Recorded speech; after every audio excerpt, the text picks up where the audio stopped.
Good morning to you. It's a Wednesday. I know, halfway through the weekend. It is the 14th of April. Good to see you with us.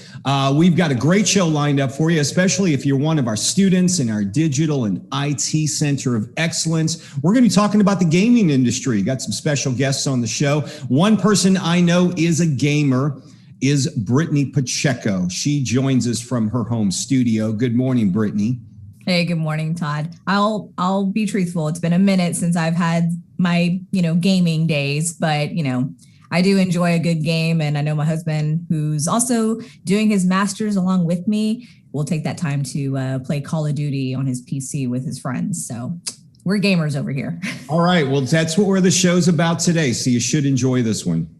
Yeah, for sure. And for everyone joining us this morning, we appreciate you taking the time out of your morning to watch this little show. But before we get into it, I do want to remind everyone to follow us on Facebook, Twitter, Instagram, LinkedIn, and subscribe to our YouTube channel. And don't forget to hit that notification bell so you can be the first to find out the latest video uploads from us. Also, for our audience, we need your help to grow our audience. But more importantly, just share this information to those who may not be aware that HCC has this little show that happens every morning at 10 a.m. So if you hit that share button at the bottom of this broadcast, that way it appears on your personal news feed, we'd greatly appreciate it. And Todd, let's get into today's show. Little show. When do we get to be a big show? We've been doing this for over a year. Can we be more than a little show? I could answer that, but you probably wouldn't like my answer. So we're just going to. Here we go. All right. Okay, Brittany, go take your dog out and join us in a little while. So I know Luna needs to go to the restroom. All right. Let's get to the show today. We're talking about the gaming industry. We've got Micheal Phillips on the show. He's known as Professor Mike to his students. He's with the Digital and Information Technology Center of Excellence. He's also a former HCC student success story video. You may recognize him. Professor Mike, good morning to you. We can get you to unmute your microphone. Good morning, Mike. Good morning, Todd. How are you doing today? It's good. We're doing good. Good to see you. We're looking forward to talking with you and hearing about your story coming up. Stick around. We'll be right with you. Our first guest, though, is the Executive Vice President in Strategy and Corporate Affairs with a company called 6 Foot. Manuel Delgado. Good to see you, Manuel. If you could unmute your mic, good to have you with us. It's great to be here. Thank you so much for having me. First, let's talk about your company. Maybe you can tell us what 6 Foot is all about. Well, the best way to understand 6 Foot is to think of microscopic version of Disney. So we are an entertainment company. We make video games, we make films, we make publish young adult novels, books, comic books, and we are here in Houston. So you're based out of Houston, and from what I understand, you have a pretty large amount of employees. Maybe you can tell us how many employees you have and how long you've been established in the Houston area. Yeah, we have a couple dozen employees in the Houston area. We also have an office in Berlin where it handles all of our international operations. And we've been actually this year, April 1st, April Fool's Day, we turned 21. So we've been around for a while. But you're headquartered here in Houston, is that correct? What makes Houston attractive to you? I think Houston is perhaps the most underrated city in the U.S. As you can hear, I have a little bit of an accent. Very few people can hear it, but I am from Venezuela originally, and I came to Houston originally for 6 months, maybe a year. When I got in here, I fell in love with the city. And that is almost 25 years ago. So Houston, I think, I don't say this lightly, is probably the best place to live in the US because you can create an amazing life, have quality of life, have affordable living, and just do whatever you want, really. Well, we're going to talk about video games, but you mentioned you're into films as well. Maybe you can tell us about some of your recent film projects you have going on. Yeah, last year we released our third film. It's called The Lost Husband, and some of you might have seen it on Netflix. It was #1 on Netflix during the summer. It was a romantic comedy that we're very, very proud of. Filmed in Texas, and it's based on a book called The Lost Husband by a Houston writer. It was directed by a Houstonian as well, Vicky White. And it made the top 10 list in more than 30 countries last year. Was one of the top independent films in the country. And again, we did all that here from Montrose and Richmond, which is where our office is. And tell me, did the pandemic help independent filmmakers like your group get your films out there? I mean, I know over the last year, the studios and it seems like streaming were kind of desperate for product, and a lot of independent films were getting seen that may have normally not been seen in a normal year. You know, it's a very good question, actually. We were terrified because we were about to premiere the film. We're going to have our Hollywood premiere, if you will. But again, we're a tiny studio in Houston. So we're going to have our little premiere. We're going to have a theatrical release and then go into streaming. But then the pandemic hit, like a couple of weeks before we were scheduled to release the film. And we decided to release it anyway and go straight to on demand. What happened was that suddenly everybody was doing it. And we kind of got grouped, if you will, with studios with way deeper pockets and way larger footprints than we were. Our movie, again, I invite you guys to watch it if you haven't, but it was very well done. We have great talent. Josh Duhamel and Leslie Bibb are starring the movie.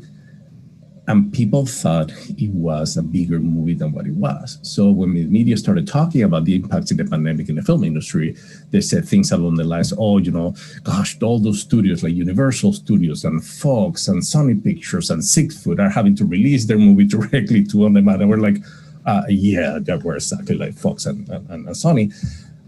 The beauty of that was that it put our film on a level playing field because it didn't rely on astronomical marketing budgets. We're all kind of in the same spot.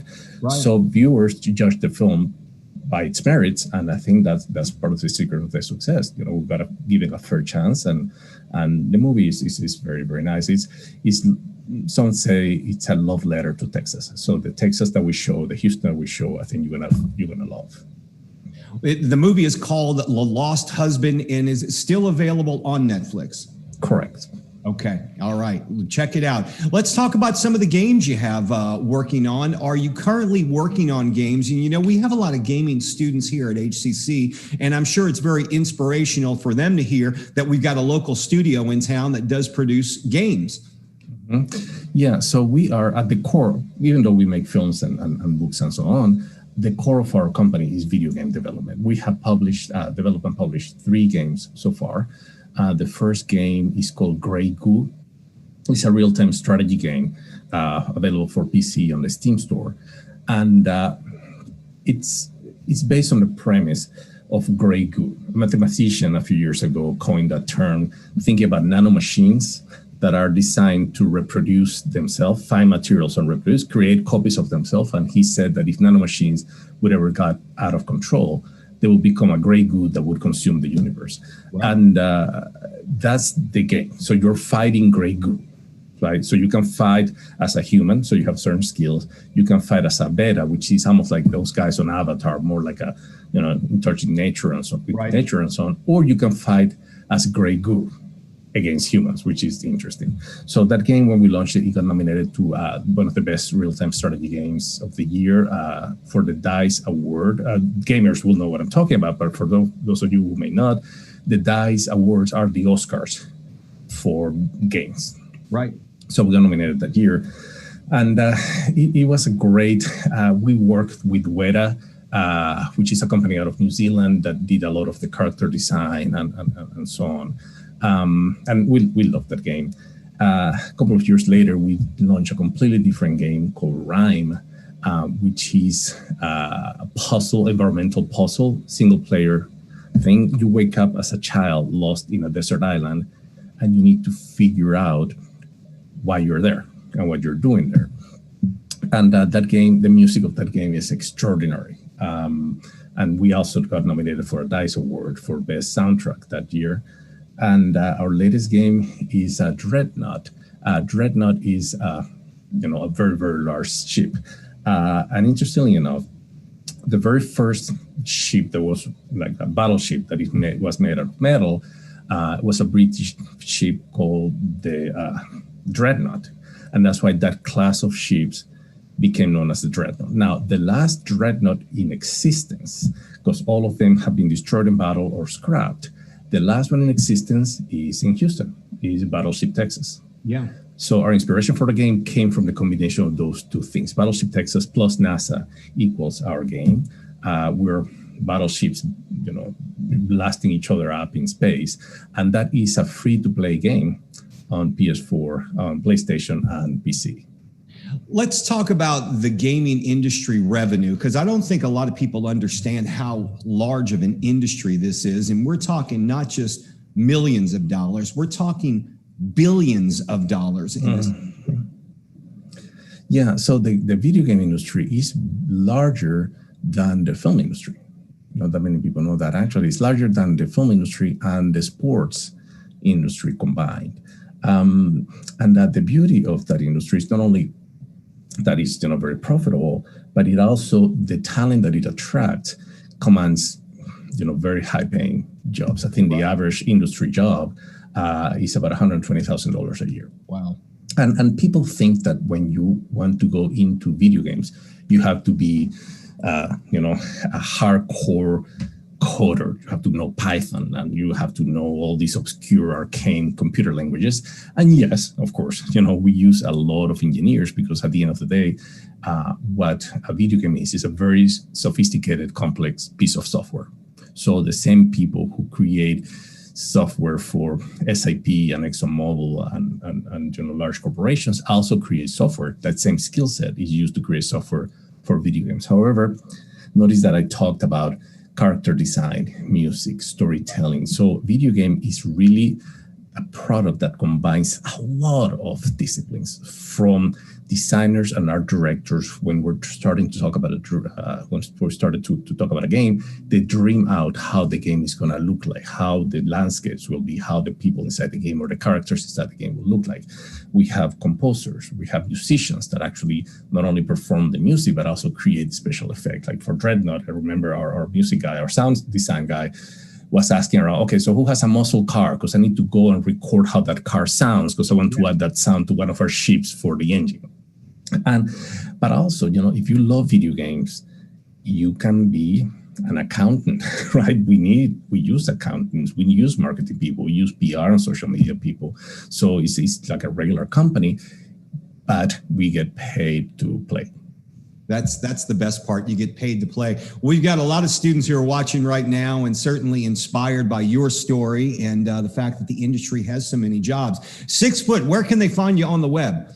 Well, the website is really easy. The number 6, letter F as in foot, T as in Tom, number 6, ft.com. All right. Manuel Delgado, thanks for being here today and giving our students a glimpse inside the gaming industry with one successful local company. Thanks for being here. No, thank you so much. It was a pleasure. And by all means, love to hear from your students. Thank you so much.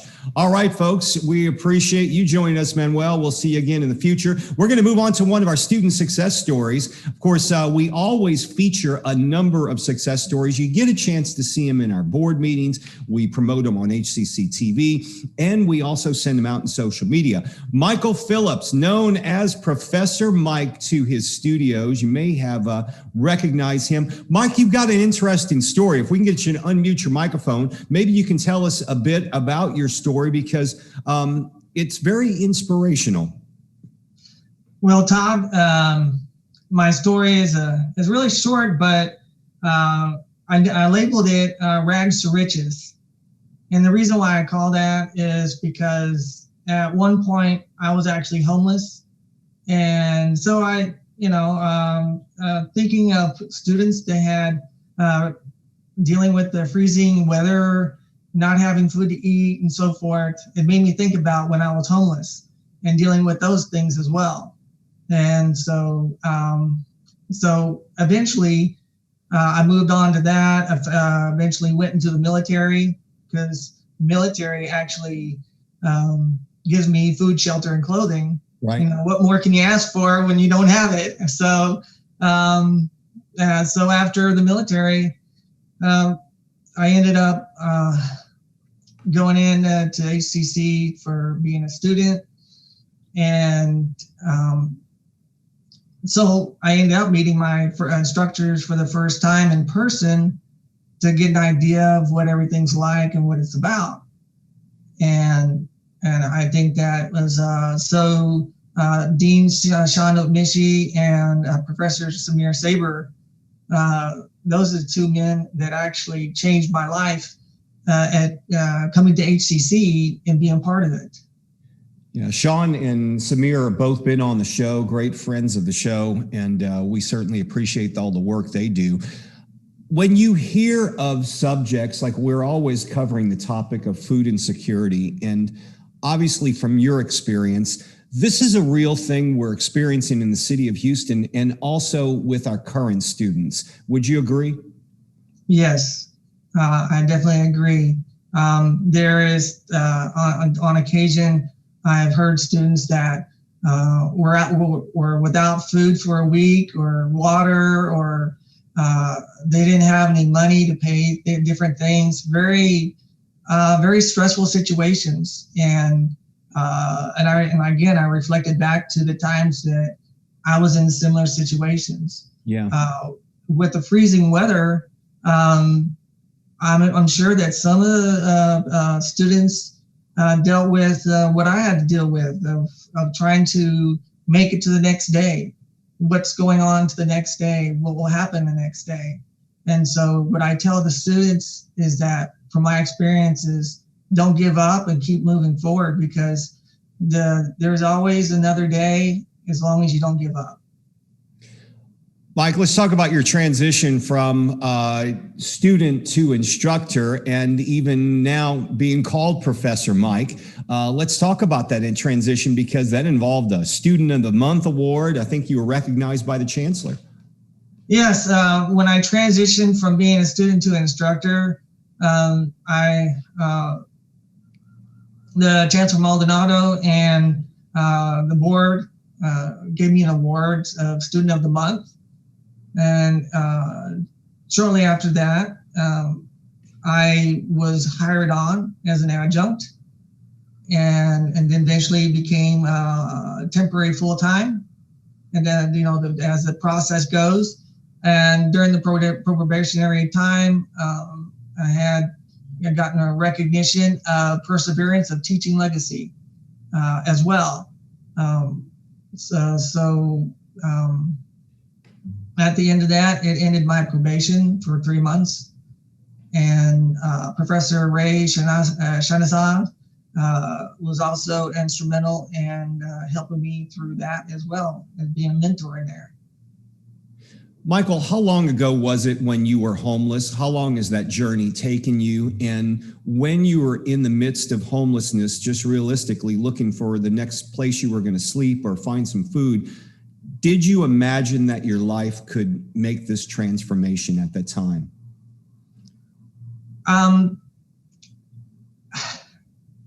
Being in that situation, all I had was to look forward to what's the next day. Is there anybody that I can meet? Is there anything any food I can take without stealing it? So, to be honest and be homeless makes difficult choices of having integrity and staying alive at the same time. It is a struggle, and it's something that it took a while for me to get past.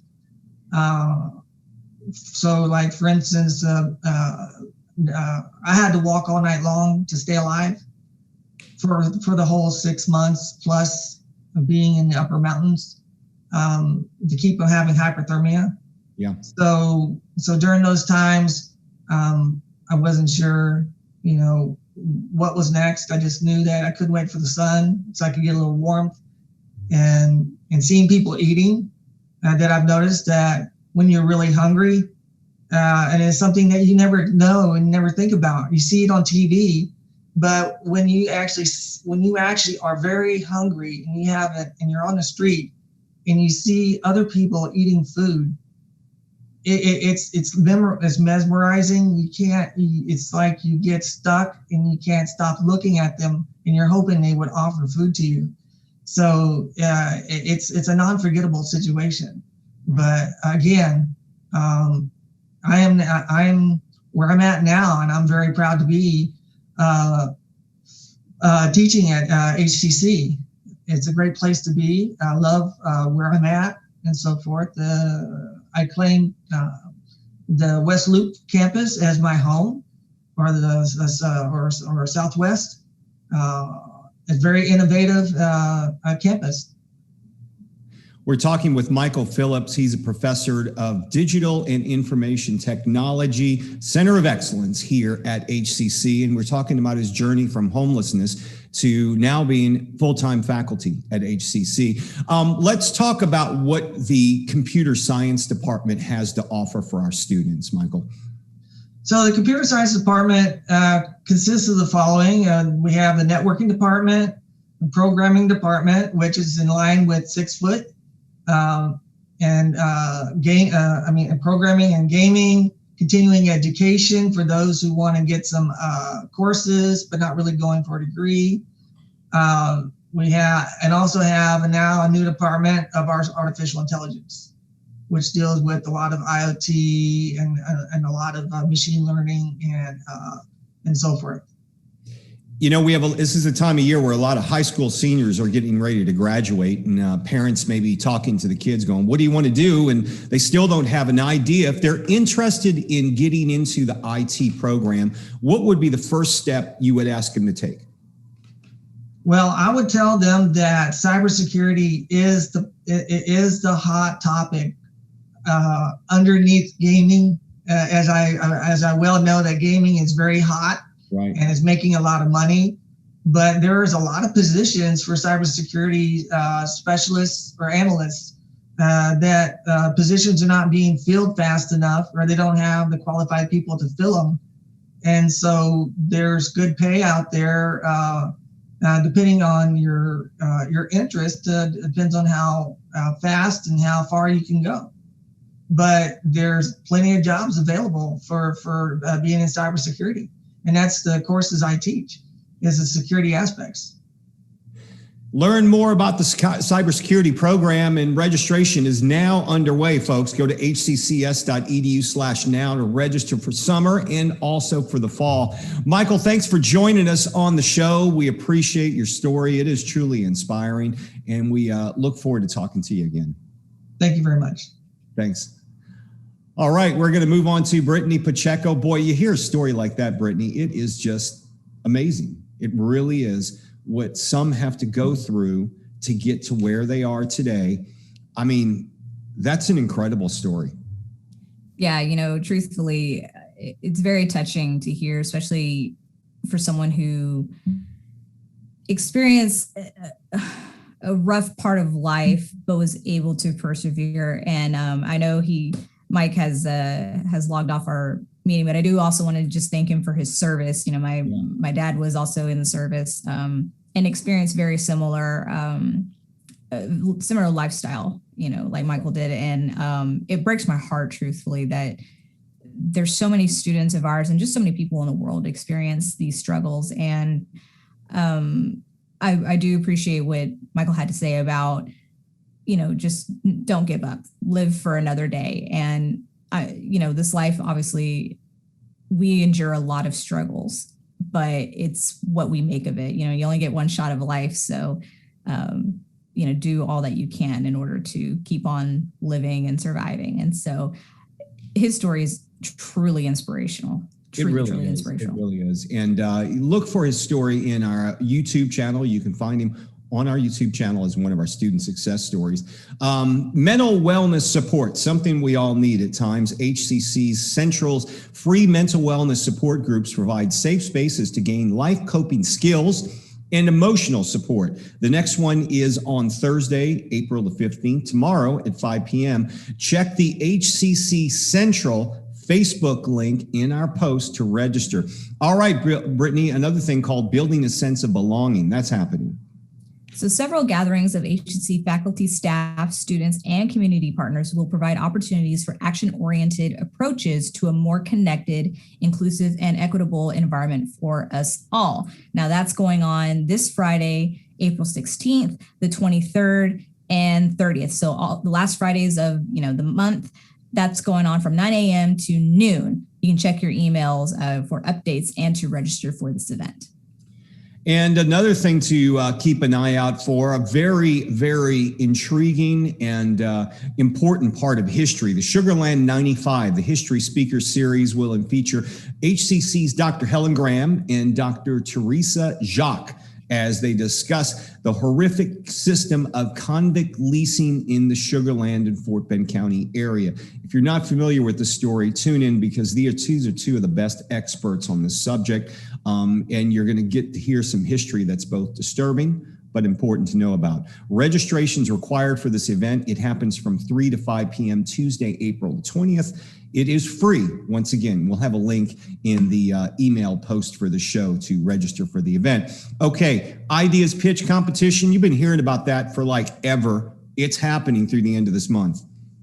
Yeah, it is. So HCC student individuals or teams can share their ideas and innovations for sustainability and societal needs by pitching a product or service. Now, entries must be submitted between now through April 30th. And that's not a lot of time, y'all. So be sure to jump on that if you do have an idea to share. So you can submit your ideas by going to hccs.edu/pitch. Adjunct Faculty Emergency Fund. The Faculty Senate has an emergency fund to help adjunct faculty with such emergencies as car repair, transportation needs, immediate family care, and get this, pet health care as well. Any current adjunct with a total household income of less than $60,000 a year can apply for up to $500 per year. It's a very long link. We're going to put it in the social media post for the show. And we were just talking about food insecurity. We've still got a thing going on, Brittany. It's a partnership with Houston Food Bank for free groceries.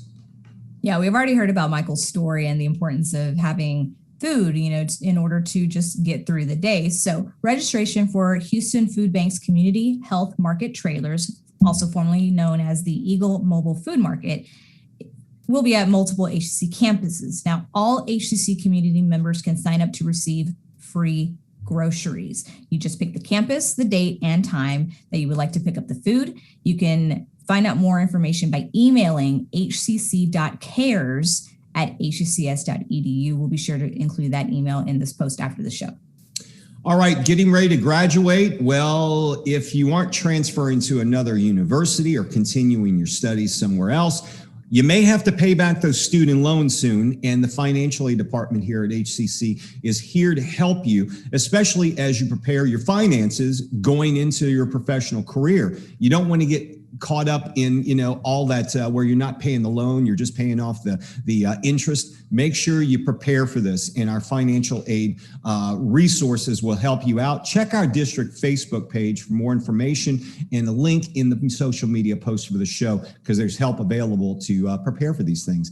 And real briefly, Brittany, where can they go to register for the summer and the fall? Because I think all that's going on right now.